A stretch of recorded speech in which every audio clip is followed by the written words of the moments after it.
ही चकली पहा, अगदी खुसखुशीत झाली आहे, पण अजिबात तेलकट नाही आहे. आणि मुख्य म्हणजे ही अगदी तासाभरात बनवून तयार होते. कोणतीही भाजणी न करता अगदी झटपट घरच्या साहित्यात ही चकली आपण तयार करू शकतो. आणि ही एक खूप वेगळ्या पद्धतीची चकली आहे. चकलीला मुरुक्कू चकली असं देखील म्हटलं जातं. तुम्ही याचं नाव कधी ऐकलं का? कमेंट करून नक्की सांगा. चला तर मग वेळ न घालवता रेसिपीला सुरुवात करूया. नमस्कार, मी रुपालीत रेसिपीमध्ये तुम्हा सर्वांचे खूप खूप मनापासून स्वागत. चला तर मग सुरुवात करूयात. इथे मी उडीद डाळ अर्धा तास भिजत घातलेले आहे. त्यानंतर कुकरमध्ये याला छान असं शिजवून घेतलेले आहे. अगदी छान अशी मऊसूत होईपर्यंत आपण याला शिजवून घेणार आहोत. त्यानंतर मिक्सरच्या सहाय्याने किंवा मिक्सरमध्ये याला छान अशी बारीक पेस्ट तयार करून घ्यायची आहे. आता मी इथे एक भांडं घेतलेलं आहे. यामध्ये मी नॉर्मल जे तांदळाचं पीठ असतं ते छान चाळून घेतलेलं आहे. इथे मी 1.5 वाटी तांदळाचं पीठ घेतलेलं आहे. त्यासोबतच मी इथे 1 चमचा बेसन घालणार आहे. याने खूप छान क्रिस्पी आणि कुरकुरीतपणा येतो चकलीला. त्यासोबतच मी इथे 1 चमचा तीळ घातलेला आहे. तुम्ही काळे तीळ घातले तरी देखील चालतील. मी ते पांढरे तीळ घातलेले आहेत. आता यासोबतच खमंगपणा येण्यासाठी मी इथे 1 चमचा जिरं घातलेलं आहे. चवीपुरतं मीठ घालायचं आहे आणि त्यासोबतच मेन इन्ग्रेडियंट म्हणजे यामध्ये थोडंसं हिंग घालायचं आहे. याने फ्लेवर खूप छान येतो. आता याला छान असं क्रिस्पीपणा येण्यासाठी मी इथे थोडंसं तेल घालणार आहे. 1.5 ते 2 चमचे आपण इथे तेल घालणार आहोत आणि सर्व जिन्नस आपण हे हाताने छान असं मिक्स करून घ्यायचं आहे. तेलाचं जे बाइंडिंग आहे ते पिठांना लागलं पाहिजे, त्यामुळे हाताने असे चोळून आपण हे छान असं मिक्स करून घेणार आहोत. तुम्ही इथे पाहू शकता मी हाताने अशा पद्धतीने छान असं मिक्स करून घेतलेलं आहे.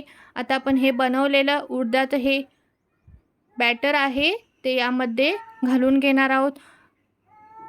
एकाच वेळी खूप जास्त बॅटर घालायचं नाही आहे. अगदी थोडं थोडं करून आपण हे बॅटर घालून घेणार आहोत.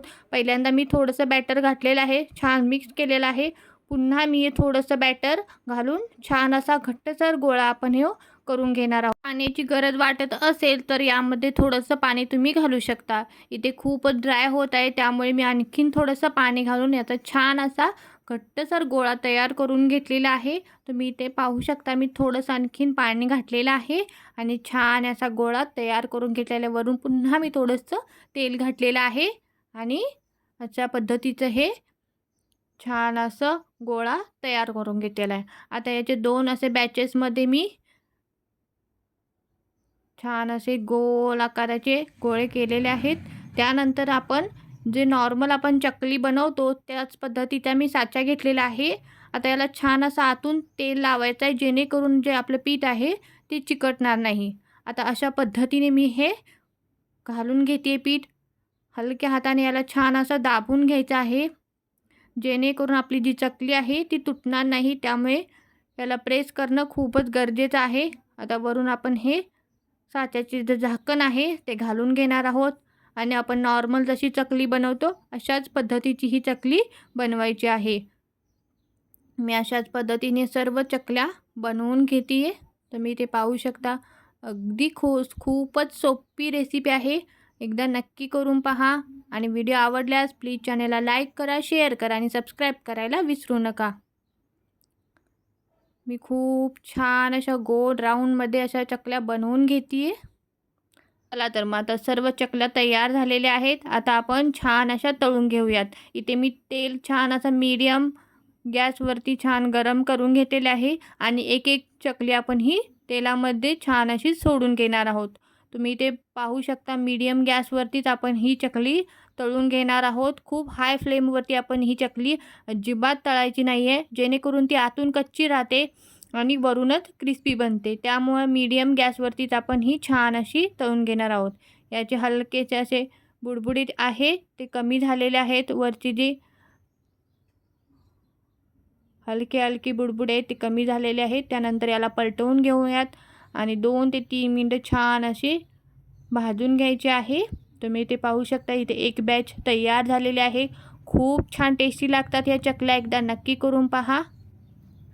आणि अजून कोणकोणत्या रेसिपीज आपल्या चॅनेलवरती तुम्हाला पाहायला आवडतील ते देखील कमेंट करून नक्की सांगा.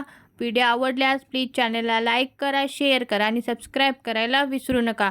ह्या चकल्या तुम्ही अगदी महिनाभर देखील खाऊ शकता. एअरटाईट कंटेनरमध्ये आपण ह्या भरून ठेवायच्या आहेत, त्यानंतर महिनाभर खायच्या आहेत. चला तर मग पुन्हा भेटू नवीन एपिसोडमध्ये नवीन रेसिपीसह. तोपर्यंत बाय बाय.